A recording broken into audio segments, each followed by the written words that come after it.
কিছুদিনের ভিতরে কিন্তু গুগল পিক্সেল 10 প্রো এই ফোনটি লঞ্চ হতে চলছে। লিকস অনুসারে এই ফোনটিতে কি স্পেক থাকছে সেটি আজকের এই ভিডিওতে ছোট্ট করে তুলে ধরার চেষ্টা করব।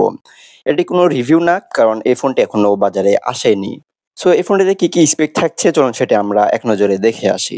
লিকস অনুসারে আমরা যতদূর জানতে পেরেছি সেটি হচ্ছে এই ফোনটির ব্যাক সাইডে গ্লাস ব্যবহার করা হয়েছে আর ফ্রেমে অ্যালুমিনিয়াম থাকছে। আর ব্যাক সাইডে গ্লাসকে প্রোটেকশন করবে গরিলা গ্লাস ভিক্টাস 2।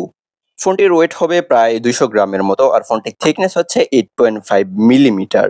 এই ফোনটিতে একটি আপনারা ফিজিক্যাল সিম ব্যবহার করতে পারবেন এবং একটি ই সিম ব্যবহার করতে পারবেন, তবে আলাদা করে এইচডি কার্ড মেমোরি ব্যবহার করার জন্য কোনো স্লট নেই। ধুলাবালি এবং পানি থেকে রক্ষা করার জন্য এই ফোনটিতে IP68 এর রেটিং থাকবে, যার ফলে এই ফোনটি 1.5 মিটার পানির নিচে নিয়ে যাওয়া যাবে।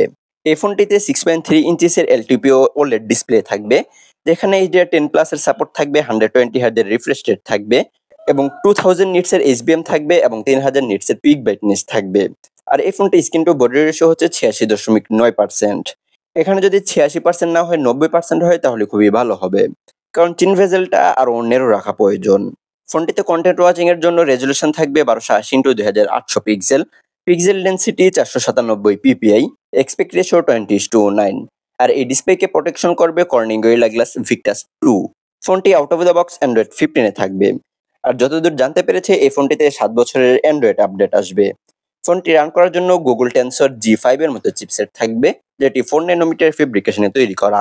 এছাড়াও এই ফোনটিতে অক্টা-কোর সিপিইউ থাকবে, যেখানে 1x3.1 GHz Cortex X4, 3x2.6 GHz Cortex A720 এবং 4x1.92 GHz Cortex A520 থাকবে। আর জিপিইউ হিসেবে থাকবে Mali G715MC7। 4টি র্যাম রম ভেরিয়েন্টে পাওয়া যাবে এই ফোনটি। বেস ভেরিয়েন্ট শুরু হবে 16GB RAM 128GB ROM থেকে। এছাড়াও 16GB RAM 256GB ROM, 16GB RAM 512GB ROM এবং 16GB RAM 1TB ROM। আর ফোনটিতে রোম টাইপ হিসেবে থাকবে UFS 4.0। দেন ক্যামেরা সেকশনে আসলে 3টি ক্যামেরা দেখতে পাওয়া যাবে, যেখানে 50 মেগাপিক্সেলের 1.7 অ্যাপারচারের মেইন ক্যামেরা থাকবে, যার সেন্সর সাইজ হচ্ছে 25 মিলিমিটার।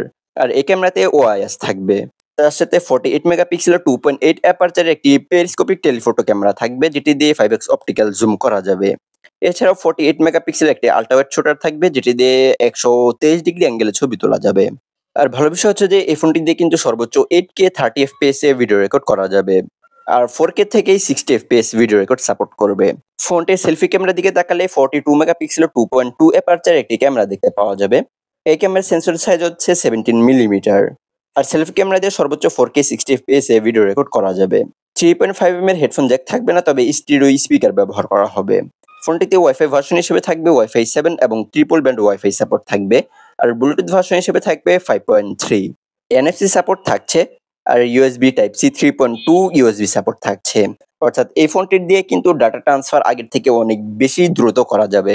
ফোনটিতে সিকিউরিটি সিস্টেম হিসেবে থাকবে under display ultrasonic fingerprint sensor. এছাড়াও এই ফোনটিতে accelerometer sensor, gyro sensor, proximity sensor, compass sensor, barometer sensor, thermometer sensor থাকবে। এই থার্মোমিটার সেন্সর দিয়ে কিন্তু শরীরে তাপমাত্রা মাপা যাবে। আর ফোনটি লং টাইম ইউজ করার জন্য বা এত কিছু রান করার জন্য ফোনটিতে 4870 মিলিঅ্যাম্পিয়ারের লিথিয়াম আয়নের একটি ব্যাটারি দিবে। আমার কাছে মনে হয় যে লিথিয়াম আয়নের ব্যাটারি না দিয়ে এখানে সিলিকন কার্বনের ব্যাটারি দিলে ভালো হতো। আর 4800 মিলিঅ্যাম্পিয়ারের ব্যাটারি দেওয়া সত্ত্বেও কিন্তু এই ফোনটির থিকনেস বেশ মোটা। এখানে যদি সিলিকন কার্বনের ব্যাটারি দিত তাহলে ব্যাটারি এমএইচ আরো বাড়ানো সম্ভব হতো এবং ফোনটি আরো চিকন করা সম্ভব হতো। আর এই ব্যাটারিটিকে চার্জ করার জন্য 29 ওয়াটের একটি চার্জার থাকবে। এছাড়াও এই ফোনটিতে PD 3.0 চার্জিং সাপোর্ট করবে এবং PPS এর চার্জিংও সাপোর্ট করবে। আর কোম্পানি দাবি করছে এই ফোনটি দিয়ে আপনারা 30 মিনিটের ভিতরে 55% চার্জ করে নিতে পারবেন। 21 ওয়াটের ওয়্যারলেস চার্জিং সাপোর্ট করবে আর রিভার্স ওয়্যারলেস চার্জিং এবং বাইপাস চার্জিং এর সাপোর্ট থাকবে এই ফোনটিতে। সো এছাড়া আজকের এই ভিডিওর কার কাছে কেমন লাগলো চাইলে কমেন্ট বক্সে জানিয়ে দিতে পারেন। আর পিক্সেলের ফোন আপনার কাছে কেমন লাগে একটু চাইলে কমেন্ট বক্সে জানিয়ে দিতে পারেন। আর এই ফোনটি লঞ্চ হওয়ার পরে আপনারা রিভিউ চান কিনা সেটাও চাইলে কমেন্ট বক্সে জানিয়ে দিতে পারেন। সো আজ এই পর্যন্তই, দেখা হচ্ছে পরবর্তী ভিডিওতে। সে পর্যন্ত ভালো থাকবেন, সুস্থ থাকবেন।